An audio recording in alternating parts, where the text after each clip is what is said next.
A new study has come out that's really a stunning testament to just how clever and determined humans can be. It's about Stonehenge and how it all came together. Yeah, so Stonehenge is the monolithic monument in Wales. It was built some 5,000 years ago.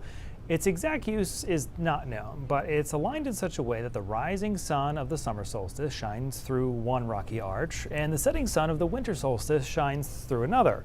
That, combined with the complete lack of discoveries like plates or clothing, that tells researchers this was a place people gathered at cultural moments in life, not a place where they lived year-round.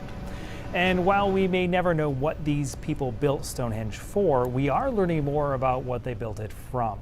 It's long been known that most of the stones came from around Wales, but researchers wanted to know more about one specific piece of the monument. So experts today call it the altar stone. It's a 6-ton slab right in the middle of the site. Right now, though, it's covered by other rocks. So without chipping off any new pieces, researchers examined some fragments that had previously been taken from that stone. They examined its structure under a microscope, and they learned something quite shocking. According to results of a study published in Nature, this stone, which weighs roughly as much as 4 RAV4s, came from a quarry at the very tip of Scotland. What? That's 460 miles. That is 16-foot slab of rock traveled from. 5,000 years ago, keep in mind. So researchers are highly confident that this is the only place the stone could have come from. It's called the Orcadian Basin, and researchers say that there's no way this could have been moved by natural forces like the retracting ice caps. That would have taken it in a different direction. So it has to have been moved by humans. Did they do it using an overland transport route? Well, even today, going overland from Scotland to southern Britain is quite an arduous journey down the motorway. Back then, no motorways, of course. The UK was heavily forested. It was a temperate rainforest. There were mountain ranges, the Pennines, the Grampians, the Cairngorms, the southern uplands, and rivers.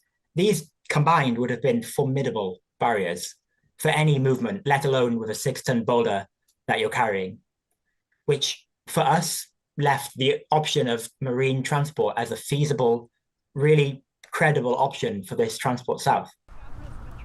So the scientists who carried out the study say this also backs up previous studies that found cultural connections linking broad parts of the islands we now think of as the United Kingdom.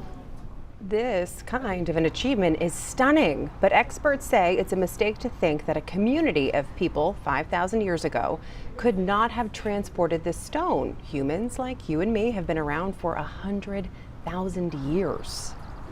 Do I think we underestimate them? Well, they were us. And they probably had people that we would call engineers and mathematicians and astronomers.